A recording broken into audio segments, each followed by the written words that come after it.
역시 내정된 장관들 새로운 인물이 없었습니다. 자, 이에 대해서 홍준표 대구시장이 또 한마디 했는데요. 자, 의원이 군과 검찰, 장관 맡으면 안 된다. MB정부 시절에 임기 말까지 지킨 인사원칙 가운데 하나가 국방부 법무장관은 절대 정당 출신이 임명되지 않는다는 것. 소위 좌파들처럼 군과 검찰도 정권의 전리품으로 여기지는 않았으면 한다. 이런 얘기를 했는데요. 자, 일단 국방장관에 내정된 신원식 의원이 비례대표, 육군 3스타 출신이고 당내에서도 좀 우려의 목소리가 나오고 있는데 어떻게 보십니까, 최 교수님? 우려가 있죠. 왜냐하면 이분 발언 내용이요, 상당히 일반적인 상식에 어긋나는 발언들을 많이 하셨어요. 사실 그 홍범도 장군 관련해서도요, 작년 국회에서 처음으로 이 문제를 꺼낸 사람이 이분입니다. 네네. 그게 이제 계기가 돼가지고 홍범도 장군 문제가 논란이 됐고, 올해 와서 물론 1년이 지난 시기이긴 합니다만, 이 홍범도 장군을 육사에서 빼내는 그런 결과까지 나오는 거 아니겠습니까? 이분이 거기서 시작을 했어요. 그러니까 제가 볼 때는 이분은 제가 일반적으로 우리가 생각하는 장관의 업무를 수행하기 상당히 부적절하다고 저는 생각합니다. 네. 또 어떤 발언을 했냐, 이분이. 예전에 잼버리 사태 때 그 영내에서 성추행 사건이 일어났지 않습니까? 샤워실에서. 그 사건 때문에 전라북도 소속의 스카우트 대원들이 철수를 했어요. 야영장에서. 맞습니다. 그때 뭐라고 그랬습니까? 이게 좌파와 민주당이 개입돼 있다. 이런 또 말을 했어요. 근거도 없이. 그리고 국회에서 발언한 내용들을 보면 상당히 부적절한 발언들을 많이 하는 분 중에 한 분이에요. 이런 분을 어떻게 장관의 자리에 앉히려고 했는지 모르겠습니다. 저는 그래서 대통령이 지금까지 했던 여러 발언 중에 싸움 잘하는 사람, 싸워야 된다. 야당은 싸움의 대상이다. 이런 표현을 하면서 장관들이 그런 부분에 가장 앞장서서 싸워야 된다. 이런 표현을 쓰셨는데 그 일환으로 이분을 선택한 게 아닌가 하는 생각이 들어서 너무 안타깝고요.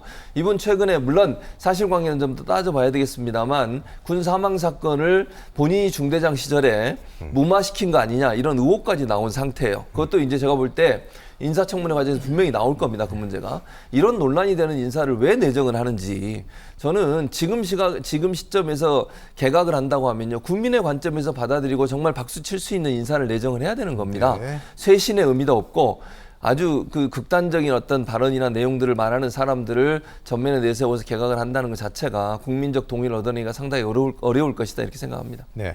자, 유인촌 특보 문체부 장관에 내정됐는데 이동관 방통위원장 또 이주호 부총리, 유인촌 장관 내정자까지 하면 MB정부 인사가 벌써 국무위원회 3분이 들어간 건데 자, 너무 이제 올드보이들 다시 재소환해서 또 쓰는 거 아니냐 이런 비판이 나올 수밖에 없죠. 네, 그래서 이제 일각에서는 2기 그 MB 정부다 이제 이런 얘기까지 지금 나오고 있고, 그와 더불어서 이제 뉴라이트 계열의 이제 네. 인사들도 많이 기용하지 않습니까? 그래서 이명박 정부 시절에도 아시다시피 뉴라이트 계열 그 인사들이 상당히 흔히 이야기하는 말로 잘 나갔던 바가 있는데, 그때 그 인물들을 다시 재소환해서 지금 투입을 하고 있는 이제 그런 그 상황이에요. 그래서 지금 보수 진영 내에서도 사실은 좀 우려가 좀 제기되고 있는 그런 그 상황입니다. 그러니까 보수 진영 내에 인재가 없는 것도 아니고 오히려 진보 진영에 비해서는 보수 진영에 훨씬 더 전문가도 많고 인력풀이 이제 넓은데 왜 이렇게 협소한 그 풀 속에서 이제 인재를 기용하느냐. 더군다나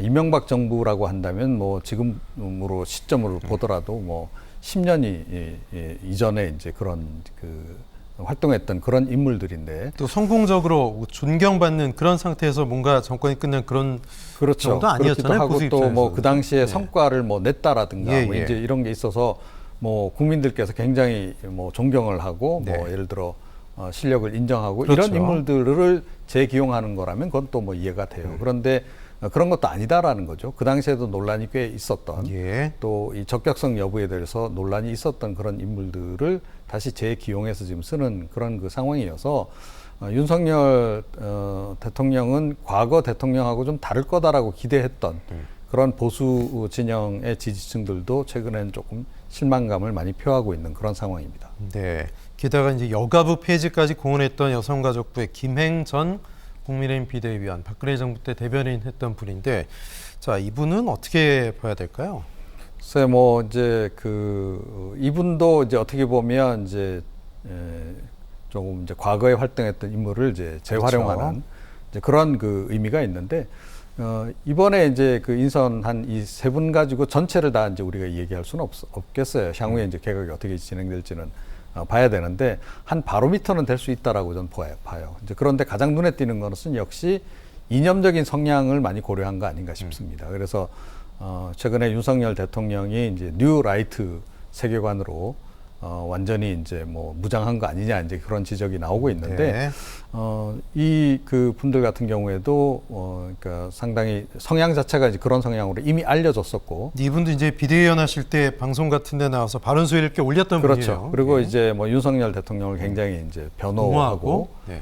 그리고 또 김건희 여사하고는 20년 지기로 또 알려져 있고 그렇습니다. 뭐 이제 네. 그런 것들이 다 이제 연관이 돼 있습니다. 그래서 그 이제 국방부 장관 내정자와 더불어서 이념적인 성향 자체가 조금 이제 통상적인 그 보수 진영 속에서도 조금 이제 극우 쪽에 가까운 그런 그 성향이라고 봐야 되고 대체로 그런 인물들을 지금 이번 같은 경우에는 이념적인 성향을 좀 봐서 윤석열 대통령이 선택을 한 게 아닌가 그런 생각이 듭니다. 네.